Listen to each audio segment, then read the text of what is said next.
우리가 종종 이런 말 많이 하고 듣습니다. 이 광산에 나오는 광석이 금이 되고 또 이 금이 정금이 되려면 반드시 불을 통과해야 된다라는 말 많이 하고 듣습니다. 금이 순도 99.9%의 정금이 되려면 반드시 불을 통과해야 된다는 것입니다. 불을 통과하지 않은 금은 정금이 될 수 없다는 말이죠. 이와 마찬가지로 참 믿음도 반드시 시험을 통과해야 됩니다. 시험을 통과하지 않은 믿음은 참 믿음이 될 수 없는 것입니다. 그래서 진짜 믿음을 우리가 소유하기 위해서는 반드시 시험을 통과해야 된다는 것입니다. 나가서 하나님은 어떤 사람을 사용하시기 전에 반드시 믿음의 시험을 통과하게 하신다는 것을 기억해야 됩니다. 하나님은 어떤 사람을 쓰실 때 그냥 단순히 픽업해서 쓰지 않는다는 것입니다. 사용하기 전에 반드시 믿음의 시험을 거치게 해서 그 믿음의 시험을 통과했을 때 하나님께서 그 사람을 사용하신다는 것입니다. 그러므로 모든 그리스도인들은 반드시 시험을 만나게 되어 있습니다. 정말 어떤 사람이 진짜 그리스도인이라면 그 사람은 반드시 시험을 만나게 되어 있습니다. 그래서 신앙생활 하다가 보면 우리가 원치 않는 믿음의 시험을 만나게 되는 것입니다. 그래서 성경의 여러 곳에 그리스도인들에게는 믿음의 시험이 있다고 말해요. 그 중에 대표적으로 야고보서 1장 2절 말씀인데, 내 형제들아 너희가 여러 가지 시험을 만나거든 온전히 기쁘게 여기라라고 되어 있습니다. 여기 시험에 대해서 뭐라고 소개했죠? 너희가 몇 가지 시험? 여러 가지 시험이라고 말해요. 그리스도인은 딱 한 가지 시험만 만나는 것이 아니라 여러 가지 시험을 만날 수 있다고 분명하게 말씀합니다. 나가서 욥기서 23장 10절 말씀에 나의 가는 길을 오직 그가 아시나니 그가 나를 단련하신 후에는 내가 정금같이 나오리라. 아주 유명한 말씀이죠. 우리가 찬송도 많이 부르잖아요, 이 찬송을. 그런데 여기에 그리스도인의 시험과 관련한 아주 중요한 원리를 소개한 것이죠. 다시 뭐라고요? 나의 가는 길을 오직 그가 아시나니 그가 나를 뭐 하신 후에요? 단련하신 후에 내가 정금처럼 나간다는 거예요. 그러니까 하나님이 자신의 자녀들 혹은 백성들을 반드시 단련하신다 그렇게 말씀해. 정금 같은 사람 만들기 위해서 단련을 하신다 이렇게 되어 있어요. 그런데 단련의 방법이 뭐냐 그러면 그것이 믿음의 시험이에요. 그것을 베드로후서 1장에 분명히 그렇게 말했어요. 우리를 단련하는 방법이 믿음의 시험이라는 것입니다. 그러므로 다시 말씀드려요. 모든 그리스도인들은 시험을 만나게 되어 있습니다. 따라서 우리가 시험을 만날 때에 잘 극복하는 것이 아주 중요합니다. 믿음의 시험을 잘 극복하면 정금처럼 될 수 있고 하나님 앞에 귀하게 쓰여질 가능성이 아주 높습니다.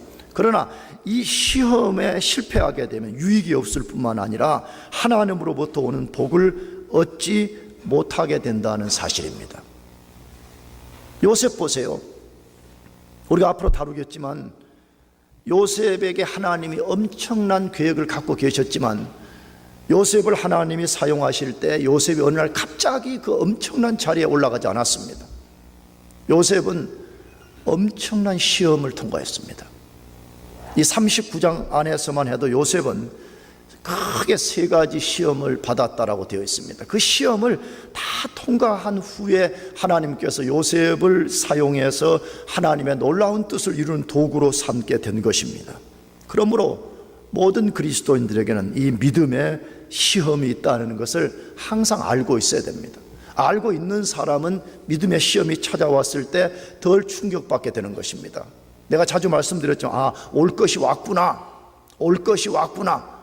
이런 자세를 갖고 시험을 대하는 사람과 왜 나에게 이런 시험이 있지라고 생각하다가 시험을 당한 사람과의 삶의 태도는 완전히 다른 것입니다. 그런데 믿음의 시험은 다양한 방식으로 찾아오지만 대표적으로는 유혹이라는 방법을 통해서 찾아온다고 성경이 말씀합니다. 유혹, 템테이션, 유혹을 통해서 우리를 시험하게 된다라고 말씀해. 이 유혹이라는 것이 뭐지요? 유혹 자체는 사실은 죄가 아니에요. 우리가 유혹을 받는 자체는 죄가 아닌데 유혹을 받아들이면 그 순간 유혹이 죄가 되는 것이에요. 그런데 유혹의 내용은 뭐지요? 그 문자 그대로 굉장히 혹한 매력적인 것이 있어요. 그 유혹 자체를 피상적으로 보면 되게 유혹이 우리를 유익하게 만들어 줄 것처럼 보여져요. 그러나 사실은 그 숨겨진 이면에는 뭐냐? 하나님 말씀에 불순종하고 궁극적으로 죄를 선택하게 만드는 것이 유혹인 것입니다. 그러므로 유혹이 아주 교활하고 유혹이 아주 무서운 것이죠. 그것을 현재 우리가 다루고 있는 창세기 39장에서 잘 보여주고 있습니다. 창세기 39장에 사람 주인공인 요셉이 어떻게 유혹을 받았으며 그 유혹이 어떻게 요셉에게 시험이 됐으며 요셉이 그것을 어떻게 반응했는가, 이것을 다룬 것이 창세기 39장 이야기예요. 내용은 뭐지요? 요셉이 보디발의 집으로 팔려가서 약 10년 동안 성실하게 섬겼습니다. 요셉은 애굽에서 겪은 첫 번째 시험을 잘 극복했습니다. 이 10년 동안 보디발의 집에서 성실하게 잘 섬긴 것이 요셉의 첫 번째 시험이었습니다. 무슨 시험이죠? 종으로서 섬기는 시험을 통과한 것입니다. 굉장히 중요한 이야기. 이것이 앞으로 요셉 생애와 맞물려 있습니다. 하나님은 어떤 사람을 높이실 때 먼저 계곡으로 내려가라고 말씀해요. 정상으로 한 사람도 바로 끌고 간 사람이 없어요. 성경의 수많은 하나님의 사람들 중에 한 사람이라도 정상에 바로 올라간 사람 아무도 없습니다. 모두가 계곡에 내려가서 요셉처럼 섬기는 훈련하라는 거예요. 종으로서 섬기는 훈련하라. 예수님도 그랬죠. 예수님도 하늘 보좌를 비우시고 인간의 육체를 입고 오셔서 종의 모습을 가지고 종의 몸으로서 종의 태도를 가지고 예수님이 이 땅에 섬기셨잖아요. 하나님의 원리는 예나 지금이나 똑같다는 것이에요. 하나님이 요셉의 놀라운 계획을 가졌지만 요셉이 바로 그 계획에 쓰여지지 않고 10년 동안 보디발의 집에서 종으로 섬기는 것, 성실과 진실함으로 섬긴 것. 그래서 하나님이 섭리를 통해서 요셉을 보디발의 집에 가정 총무가 되게 해 주셨던 것입니다. 놀라운 거죠. 히브리 노예가 그런 자리까지 올라갔다는 것은 오늘 우리 관점으로는 쉽게 이해될 수 없는 상황이지요. 그런데 요셉에게는 또 다른 시험이 찾아왔습니다. 그 또 다른 두 번째 시험이 무엇이죠? 보디발의 아내가 용모가 준수하고 아담함에 잘생긴 요셉을 향해서 끈질기게 성적 유혹을 해왔습니다. 성적 유혹에 직면한 것이 요셉이 두 번째 시험을 만난 것이었습니다. 요셉에게는 결코 쉽지 않은 상황이었던 것입니다. 어쩌면 애굽에서 만난 최대의 시험이 아니었을까 하는 생각을 해봅니다. 왜 그렇죠? 요셉이 이전에 만난 인생의 시험들은 자기 선택에 의한 것이 아니었습니다. 다 외부의 강압에 의해서 경험한 시험이었습니다. 자기가 팔려간 것도 나를 팔아달라고 한 것이 아니고 형제들이 강압에 의해서 자기를 팔아버렸습니다. 보디발의 집에 와서 종노릇하면서 10년 동안 고난받고 종노릇한 것, 그 다 자기 선택에 의한 것이 아니라 외부의 강압에 의한 것이었습니다. 그러나 이번에 이 두 번째 큰 시험, 보디발의 아내가 성적으로 유혹을 해오는 이 시험은 자신의 선택과 결정을 시험하는 것이었기 때문에 그렇습니다. 정말 요셉이 셀프 컨트롤 할 수 있느냐 할 수 없느냐를 결정짓는 아주 중요하고 아주 어쩌면 심각한 그런 시험에 직면했던 것입니다. 한번 상상해 봅시다. 만일에 요셉이 성적 유혹을 받아들이게 되면 일시적으로 가정 총무 생활을 아주 편안하게 할 수 있었는지 모릅니다. 그렇지 않겠어요? 그 집에 굉장한 실권을 갖고 있는 보디발의 아내가 유혹을 했을 때 그걸 받아들이게 되면 인간적으로는 편한 총무 생활 할 수 있었을 가능성이 아주 높습니다. 그러나 그는 이스라엘의 구원자가 될 수 없었습니다.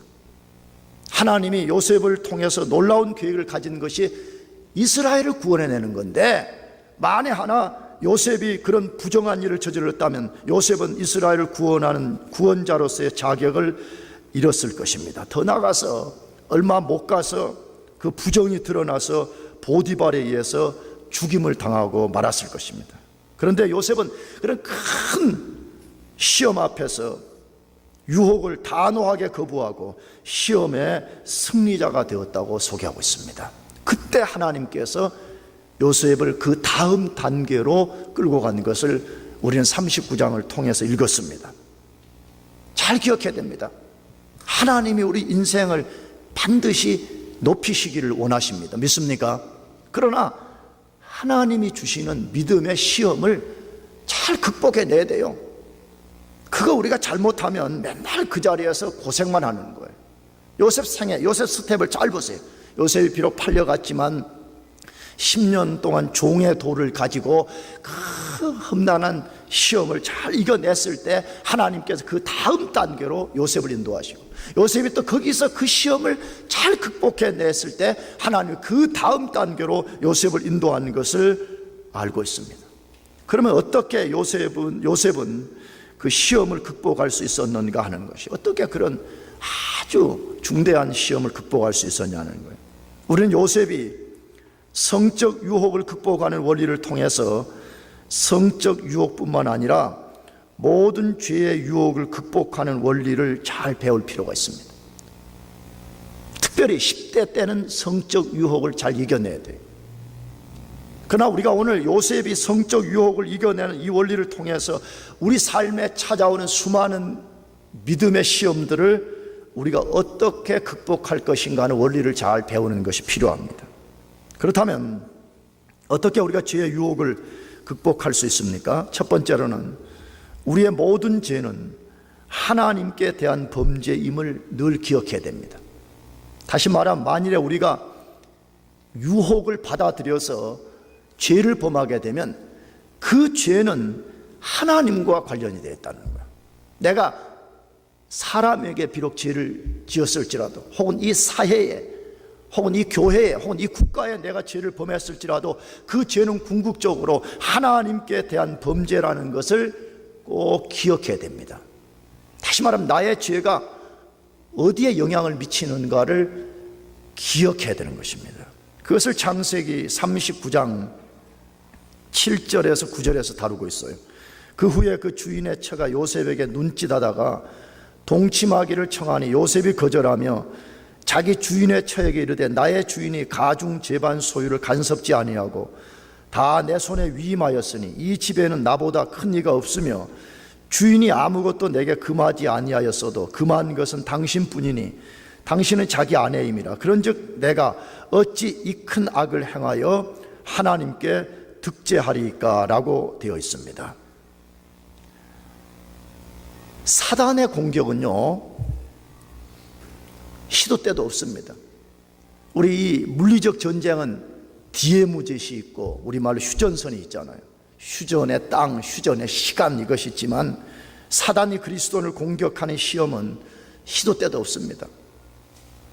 제한된 장소가 없이 모든 시간, 모든 공간 속에서 우리를 공격해 온다는 것입니다. 그러나 특정한 시기와 특정한 상황에서 공격하는 시험이 있다는 것을 기억해야 합니다. 그래서 상당히 많은 신학자들은 그렇게 말해요. 사단은 우리를 때로 주제별로 공격, 주제별로. 우리를 공격할 때 주제별로 공격한다. 그런 것처럼 우리의 특정한 시기에 특정한 상황에서 특정한 것으로 우리를 시험 혹은 공격하는 것이 있다는 것입니다. 요셉을 통해서 잘 보여주고 있습니다. 요셉이 받은 시험이 뭐예요? 앞에서도 말씀드렸지만 보디발의 집에서 약 10년을 보냈을 때 보디발의 아내가 성적인 유혹을 해오기 시작했습니다. 성적 유혹을 받았던 요셉이 어떤 시기 가운데 있었죠? 요셉이 어떤 상황 가운데 있었습니까? 10대 노예로 팔려왔던 소년이 잘생긴 20대 후반에 청년으로 성장했습니다. 지난주 본문에 보게 되면 요셉은 용모가 아담하고 준수했더라. 다른 말로 하면 잘생긴 아주 핸섬 보이를 넘어서 아주 건장한 청년, 성년으로 성장했더라.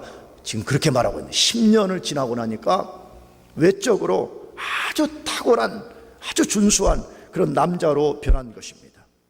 나가서 잘생긴 외모뿐만 아니라 하는 일마다 비범하게 해내는 능력을 갖췄습니다. 여러분, 진짜 이런 사람이 굉장한 사람들로부터 추앙받을 만하잖아요. 잘생겼어요? 그런데 일도 해내는 능력이 탁월해요. 잘생긴 데다가 능력까지 갖추고 있어요. 야, 이러면요, 사람들로부터 추앙받게, 특별히 여자들의 눈에 아주 독보적으로 비춰지기 시작하잖아요. 잘생긴 데다가 능력까지 있어요. 그런데 그것이 역설로 보디발의 아내의 유혹거리가 된 것입니다. 우린 잘 생각해야 됩니다. 인생은요, 어떤 특정한 시기에 받는 유혹 시험이 있어요. 분명히요. 잘 생각해보세요. 아니, 혹시 오해 없이 뭐 초등학교밖에 안 나온 사람이 무슨 자기 학력 자랑 막 이런 거 뭐 내가 얼마나 많이 배웠나, 이거 뭐 템테이션을 받겠어요? 자꾸 어떤 것에 자꾸 올라가게 되면 자꾸 사람들이 시험 받게 되고 유혹에 노출되는 거잖아요. 외모도 마찬가지고 돈도 마찬가지고 여러분, 생각할 게 너무 많은 거예요. 교활한 마귀는 우리 인생의 어떤 특정한 시기, 특정한 상황 속에서 우리를 시험한다는 것을 우리가 기억할 필요가 있습니다. 본문을 끝까지 읽어보면 보디발의 아내는 상당히 부도덕한 성적 성향을 가진 여자였음을 알 수 있습니다. 그런 여자가 작심하고 요셉을 유혹하기 시작했습니다. 근데 이 본문을 잘 보면 단순히 성적 유혹으로만 그치지 않고 요셉을 자기 집에 부리는 종, 다시 말하면 자기 소유로 생각하고 동침하기를 요구했던 것 같습니다. 여러분, 이 정도면 일반적인 노예들이라면 어떻게 했겠어요? 쉽게 보디발의 아내와 동침을 했을 것입니다. 왜? 내가 이 집에 강한 실권을 갖고 있는 보디발의 아내와 동침을 하게 되면 앞으로 나의 노예 생활이 굉장히 편할 수 있다고 생각하고 쉽게 그 유혹을 받아들일 수 있었을 것입니다. 그러나 요셉은 두 가지 이유 때문에 유혹을 단호하게 거절했다고 되어 있습니다. 두 가지 이유 때문에 요셉은 계속되는 여주인의 유혹을 거절했다고 되어 있습니다. 하나는 주인의 아내와 동침하는 것은 주인이 유일하게 금한 일을 범하는 죄를 범하는 것이기 때문에 자기는 할 수 없다고 그렇게 단호하게 말했어요. 내 주인 보디발이 이 집의 모든 것을 나에게 허락했지만 딱 하나 금했다는 거예요. 당신, 보디발의 아내인 당신을 손대지 말라고 금했기 때문에 나는 절대로 그것을 할 수 없습니다라고 말했다는 거예요. 뭘 보여주죠? 지난주에도 말씀, 요셉의 인테그리티가 얼마나 뛰어난 사람이 자기 분수를 정확하게 알고 있어요. 여러분, 성경에 많은 곳에 자기 분수를 알라고 그러고, 자기 분수, 자기 위치를 잘 지키라고 말하는 건데, 사람들이 왜 타락하느냐, 사람들이 왜 교만해지느냐, 사람들이 왜 넘어지느냐, 자기 분수, 자기 위치를 놓쳐버린다는 거예요. 근데 요셉은 자기 위치, 자기 분수를 정확하게 알고 있었어요. 내가 모든 것을 이 집에서 다 할 수 있지만 내가 할 수 없는 게 딱 하나가 있다는 것, 금단의 열매가 있다는 거예요. 또 하나는 주인의 아내와 동침을 하는 것은 궁극적으로 하나님께 큰 악을 행하고 죄를 범하는 것이 때문에 할 수 없다고 단호하게 말했습니다. 내가 이러한 악을 행하는 것은 궁극적으로 하나님께 죄를 범하는 것이 나는 할 수 없습니다 라고 말했다는 거예요. 요셉의 말 속에 뭐가 들어있어요? 그는 하나님에 대한 지식, 하나님이 어떤 분이신가에 대한 인식이 아주 분명했다는 거예요. 언제 이렇게 생겼을까? 정확하게는 모르겠어요. 그러나 요셉의 생애를 추적해보면 요셉이 처음에 꿈을 꿨을 때는 하나님에 대한 지식을 이만큼 갖지 못했던 것 같아요. 그런데 애굽으로 팔려가면서 보디발의 집에서 10년 동안 사는데 놀라운 일이 벌어지는 거예요. 하나님이 눈에 보이지는 않지만 자기 하는 일마다 형통해요. 심지어 보이지 않는 하나님을 사람들에게 하나님이라는 신이 살아있다는 것을 보이게 만드는 그런 역사가 자기 삶을 통해 드러나는 것을 통해서 자기가 꿈에 대한 인식이 깨어나기 시작한 거죠. 나가서 그 하나님이 지금 자기와 함께하고 있다는 큰 자각 속에 들어갔던 것 같아요. 그래서 내가 이 죄를 범하면 이것은 하나님께 범죄하는 것이라고 고백한 것입니다. 그 속에 뭐가 들어있어요? 자기 자신은 하나님의 눈빛 앞에 있는 사람으로서 자신의 모든 행위를 지금 하나님이 보고 계신다고 고백하는 것이에요. 이 집에 아무도 보는 사람이 없을지라도 하나님이 보고 계신다는 거예요. 여러분, 이게 신전의식이잖아요. 이게 우리 종교개혁자들이 말하는 코람데오잖아요. 우리 신전의식. 나는 항상 하나님 눈빛 앞에 있습니다. 나는 하나님 앞에 살아가는 사람입니다. 이것을 인식하고 산다면 어떻게 템테이션이 왔을 때 그걸 쉽게 받아들일 수가 있겠어요? 하나님의 신전의식이 없기 때문에 많은 사람들이 템테이션을 쉽게 받아들여요. 요셉은 아니라고 말하는 거죠. 나는 보는 사람이 아무도 없지만 하나님이 나의 일거수일투족을 보고 계신다. 나의 모든 생각, 나의 모든 행위, 나의 모든 말까지 하나님이 다 보고 계시기 때문에 나는 그 앞에서 죄를 범할 수 없노라, 그렇게 말하는 것이죠. 나가서 자기가 보디발의 아내와 부정한 행위를 저지르면 그 죄는 보디발에게 짓는 것일 뿐만 아니라 하나님께 짓는 것임을 믿었다는 거예요. 그렇다면 왜 그 음탕한 여자와 부정한 짓을 행하는 것이 하나님께 죄를 짓는 것이냐 하는 것이에요. 왜 분명히 사람과 죄를 지었는데 그것이 궁극적으로 하나님께 죄를 짓는 것이냐 하는 거예요. 죄가 뭐죠? 여러분, 죄를 규정한 이가 누구예요? 죄를 죄라고 말하는 이가 누구예요? 그것은 하나님이십니다. 하나님이 모든 죄를 죄라고 규정하신 것입니다. 그러므로 죄를 범하면 곧 하나님이 정하신 법을 어기는 것이기 때문에 사람에게 짓는 죄일지라도 궁극적으로는 하나님께 짓는 죄가 되는 것입니다.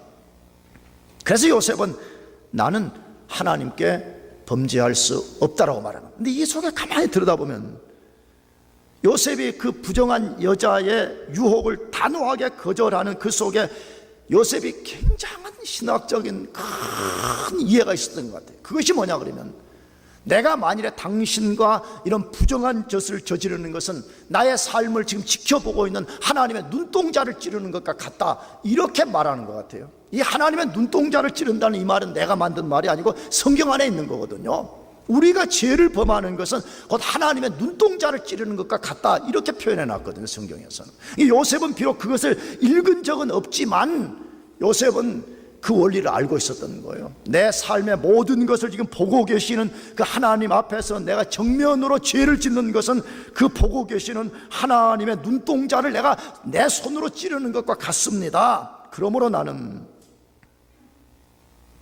죄를 범할 수 없습니다라고 단호하게 거절한 것입니다. 사랑하는 교우 여러분, 우리가 살다가 보면 이런저런 죄의 유혹을 받는 거 우리가 부정할 수 없습니다. 근데 이것을 극복하는 가장 중요하고 가장 중요한 원리는 하나님의 눈빛을 의식하는 데 있습니다. 내가 그 앞에 지금 살고 있고 만약 내가 그 앞에서 죄를 범한다면 이 죄는 단순히 사람에게만 지어지는 죄가 아니라 하나님께 짓는 죄라는 것을 기억해야 되는 것입니다.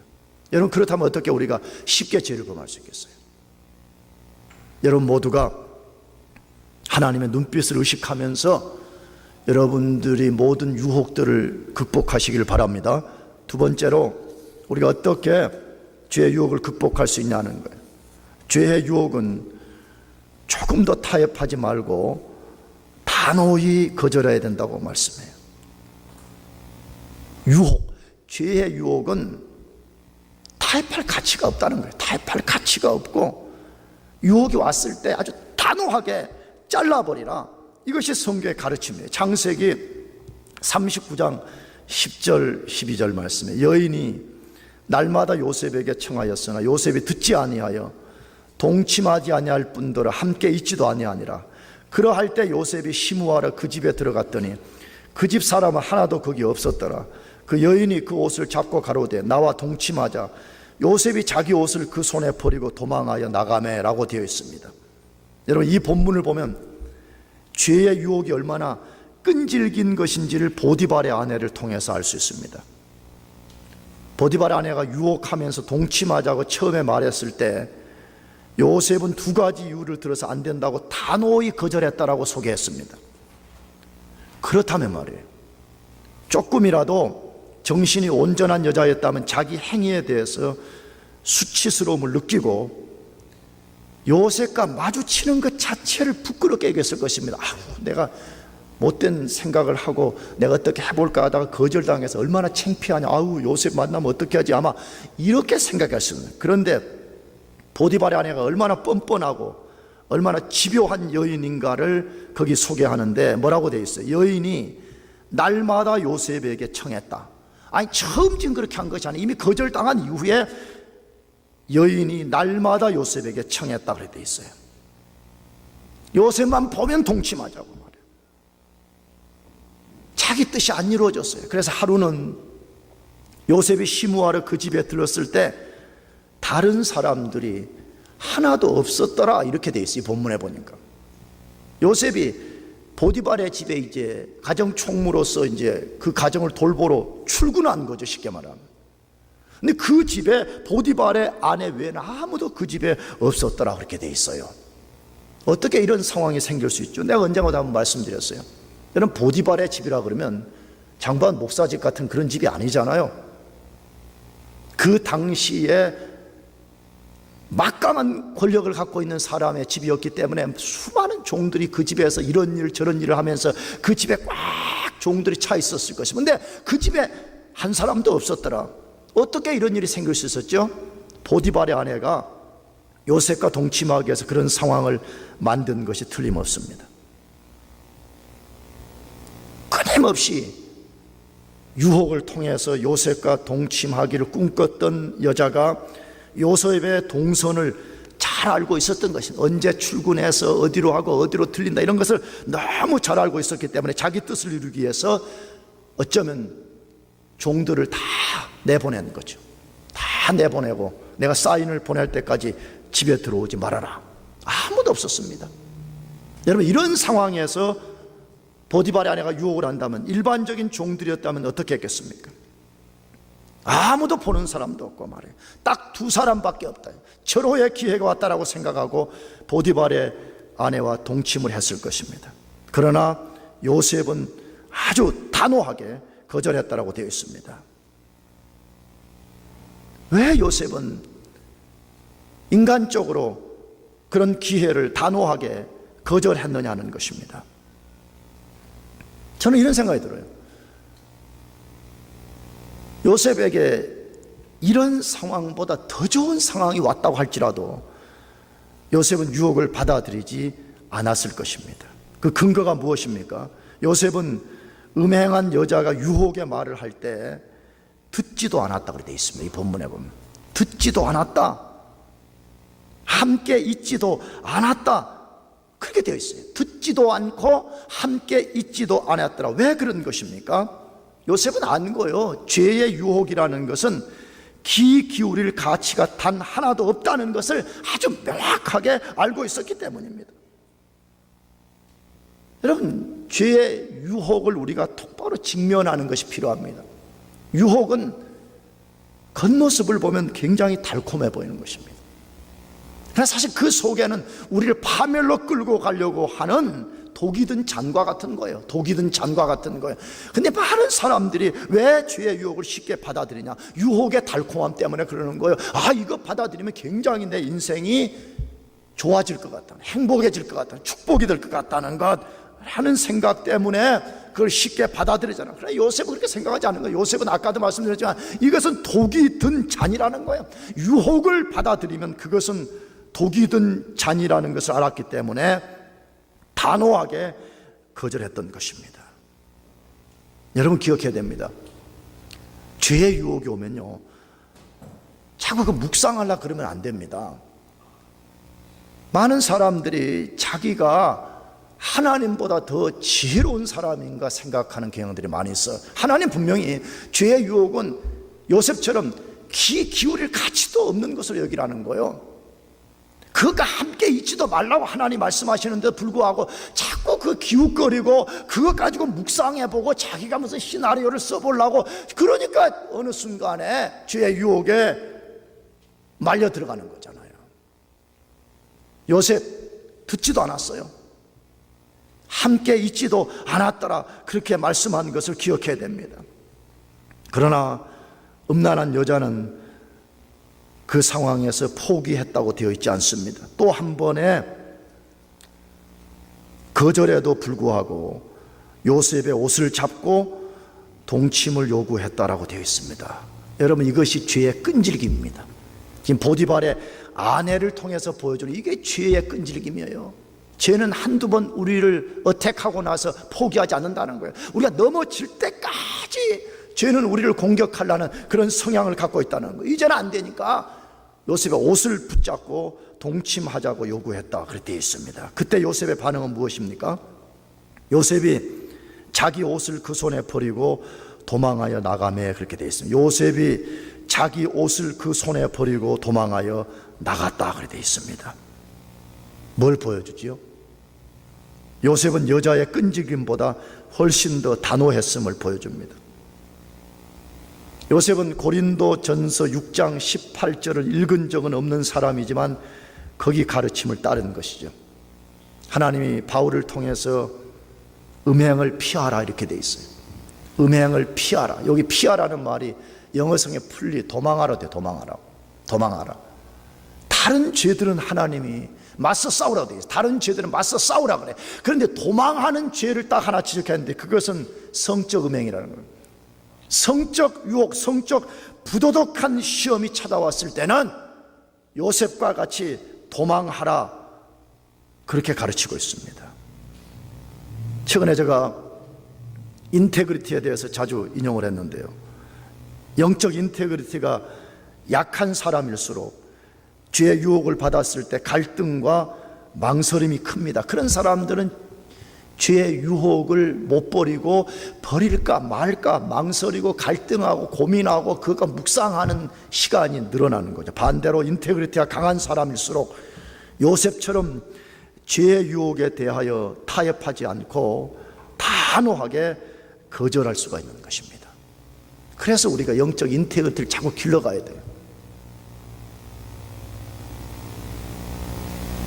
이게 약하면 죄의 유혹이 너무 달콤해 보이니까 이걸 포기해버리면 내가 무슨 낙으로 살까, 이런 생각 때문에 그 쉽게 못 버리는 거예요. 그러나 영적 인테그리티가 요셉처럼 강하게 되면 이거는 묵상할 일고의 가치가 없다는 거, 이거는 귀 기울일 가치가 없다는 단호함을 갖고 잘라버릴 수가 있는 것입니다. 그렇다면 어떻게 영적 인테그리티를 강하게 만들 수 있냐 이거예요.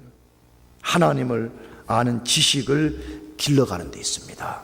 아까도 말씀드렸지만 요셉이 꿈꾸는 순간부터 하나님을 아는 지식이 지금처럼 커지지 않았을 것입니다. 그러나 계속 그가 삶에 만나는 상황 속에서 하나님의 눈빛을 의식하고 그 속에서 범죄치 않고 하나님의 길을 선택하게 될 때에 하나님께서 하나님의 임재를 나타내시는 걸 경험하게 된 거죠. 그래서 언젠지 모르지만 자기가 꿈에 대한 인식이 살아나면서 하나님이 나에게 놀라운 계획을 갖고 있다는 것을 알게 되었기 때문에 그는 계속 하나님 편에 서 있었던 거예요. 그러니까 하나님에 대한 지식이 커지게 되니까 하나님의 눈빛을 의식하고 하나님의 신전의식이 길러졌던 것입니다. 나는 그렇게 생각해요. 오늘날 자꾸 그리스도인들이 덜 중요한 것을 갖고 자꾸 신앙의 어떤 것을 만들려고 막 애를 쓰는 거 보면 이해는 됩니다. 이해. 왜? 보이지 않는 그 하나님을 직접 섬기는 것이 어려우니까 덜 중요한 걸 갖고 자꾸 어떻게 해보려고 하는 게 난 충분히 이해합니다. 그러나 나는 그렇게 생각해. 진짜 우리 종교개혁자들처럼 신전의식, 내가 하나님 눈빛 앞에 있고 그 하나님이 지금 나와 함께하고 있다는 이 의식만 우리가 길러간다면요, 우리는 요셉처럼 살 수 있습니다. 아멘. 요셉의 이야기는 요셉만이 할 수 있고 우리는 할 수 없다는 이야기를 달로하는 게 아니에요. 요셉의 이야기를 통해 우리 기죽이려고 이거 써놓은 거 아니잖아요. 우리가 얼마든지 요셉을 능가하는 영적 인테그리티를 갖고 죄의 유혹이 찾아왔을 때 요셉처럼 기울이지 않고 단호하게 그것을 거절할 수 있다는 것을 가르쳐 주기 위해서 그래요. 여러분 모두가 죄의 유혹이 찾아왔을 때 조금 더 타협하지 말고 단호하게 거절하고 여러분들이 믿음으로 승리하기를 축복합니다. 마지막 세 번째로 어떻게 우리가 죄의 유혹, 시험을 극복할 수 있냐는 거예요. 죄를 거절하는 것으로 인한 고난과 희생받을 각오를 하라는 것입니다. 죄의 유혹을 뿌리치고 혹은 죄를 우리가 배격하는 것 때문에 고난받을 수 있다는 거예요. 때로는 손해볼 수 있다는 거예요. 그걸 두려워하지 말고 그 고난받고 희생할 각오를 하라. 그것이 성경의 가르침이에요. 그것이 오늘 본문 창세기 39장 13절에서 18절까지 말씀이에요. 그가 요셉이 그 옷을 자기 손에 버려두고 도망하여 나감을 보고 집 사람들을 불러서 그들에게 이르되 보라 주인이 히브리 사람을 우리에게 데려다가 우리를 희롱하게 하도다. 그가 나를 겁간코자 내게로 들어오기로 내가 크게 소리 질렀더니 그가 나의 소리 질러 부름을 듣고 그 옷을 내게 버려두고 도망하여 나갔느니라 하고 그 옷을 곁에 두고 자기 주인이 집으로 돌아오기를 기다려 이 말로 그에게 고하여 가로되 당신이 우리에게 데려온 히브리 종이 나를 희롱코자 내게로 들어왔기로 내가 소리질러 불렀더니 그가 그 옷을 내게 버려두고 도망하여 나갔나이다 라고 되어 있습니다. 오늘 본문에 무슨 단어 이야기 반복돼요? 옷 이야기 반복돼요. 옷 이야기. 요셉의 옷 이야기를 계속해서 반복하고 있는 것 보여주고 있죠. 뭐 때문에 지금 그런 거죠? 이게 창세기의 또 하나의 기법인데 요셉은 옷 때문에 또 한 번의 고난을 받는다는 걸 암시하는 거잖아요. 옷 때문에 요셉이 또 고난을 받을 것이다 이걸 암시하는 거예요. 그러면 이전에 요셉은 옷 때문에 무슨 고난 받았죠? 자기 아버지가 자기의 채색 옷을 입혀준 것 때문에 형제들이 시기하고 질투하고 미워해가지고 노예로 팔아버렸잖아요. 채색 옷 입은 것 때문에 요셉이 고난을 받았습니다. 그러나 이번에는 전혀 다른 옷이었지요. 성적 유혹을 뿌리치게 해서 옷을 벗어두고 도망하는 것 때문에 당하는 고난이었습니다. 저는 이 본문을 볼 때 요셉이 옷을 버리고 도망칠 때 옷 때문에 어려움 겪게 될 것 알았다고 생각합니다. 왜? 요셉은 굉장히 스마트한 사람, 아주 지니어스한 사람인 것을 우리가 추정할 수 있잖아요. 그리고 그 자기를 유혹한 여자가 얼마나 부도덕한 여자인 걸 알았기 때문에 만일에 그 여자의 뜻이 자기 뜻대로 되지 않았을 때 어떤 모함을 할 것이라는 거 요셉이 알아차렸던 것 같아요. 왜? 그 유혹이 지금 어느 한날 한시에 이루어진 게 아니라 지금 맨날 계속된 이야기이기 때문에 요셉이 그걸 충분하게 짐작할 수 있었던 거예요. 그럼에도 불구하고 여자가 옷자락을 부여잡고 동침하자고 할 때 심지어 그 옷을 던져버리고 옷을 버리고 자기가 도망갔다. 여러분 그 속에 뭐 있어요? 내 앞에 옷 때문에 고난과 희생의 길이 열릴지라도 나는 하나님께 죄를 범할 수 없다는 강한 각오를 가졌음을 우리에게 보여주고 있는 것이죠. 그는 끝까지 하나님의 이름을 지키기 위해서 고난과 희생당하는 길을 선택했더라 그렇게 돼 있어요. 역시 본문에 보니까 음란한 여자가 돌변해서 요셉의 옷을 요셉을 모함하는 데 사용했다라 그렇게 돼 있어요. 그 결과가 무엇이에요? 그 결과, 그 여인이 요셉을 모함한 결과가 무엇이에요? 그것이 창세기 39장 19절에서 21절 말씀인데 주인이 그 아내가 자기에게 고하기를 당신의 종이 내게 이같이 행하였다 하는 말을 듣고 심히 노한지라 이에 요셉의 주인이 그를 잡아 옥에 넣으니 그 옥은 왕의 제수를 가두는 곳이었더라. 요셉이 옥에 갇혔으나 여호와께서 요셉과 함께 하시고 그에게 인자를 더하사 전옥에게 은혜를 받게 하시매라고 되어 있습니다. 신기한 일이 벌어졌습니다. 여자가 요셉의 옷을 가지고 자기 남편에게 모함을 했습니다. 당신이 끌고 들어온 이 종이 나를 겁탈하려고 했는데 미수에 그치고 이 옷을 남기고 도망했습니다. 여러분, 그러면 보통 남자들은 어떻게 하겠어요? 요셉을 잡아다 죽여버릴 거예요. 특히 애굽에서 강력한 권력을 가진 보디발이 잡아다가 요셉을 바로 죽여버려도 아무도 제지할 수 없었을 것입니다. 심지어 책을 읽어보게 되면 보디발은 당시에 이 바로의 사법체계, 그러니까 법을 집행하는 재판관 노릇하는 거기에 같이 참여한 사람으로 기록되어 있거든요. 그러니까 얼마나 막강한 권세를 가진 사람이에요. 그러면 자기 부인을 겁탈하려고 한 종놈을 잡아다가 바로 죽여버릴 수가 있잖아요. 근데 오늘 본문에 보니까 신기한 일이 벌어졌더라고 되어 있어요. 무슨 신기한 일이 벌어졌어요?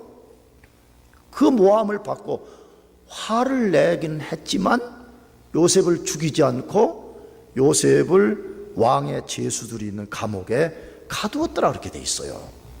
저는 이게 신기한 거잖아요. 왜 보디발이 죽이지 않고 이렇게 했을까 하는 것이에요. 아주 단순하게는 보디발이 안 거예요. 요셉이 자기 부인의 모함처럼 그런 종이 아니었다는 것을 안 거예요. 어떻게 알았죠? 10년 동안 지켜본 거죠. 10년 동안 진실함과 겸손함과 성실함으로 최선을 다하는 요셉을 눈여겨본 거예요. 그러니까 요셉이 그럴 인간이 아니었다는 걸 알게 된 거죠.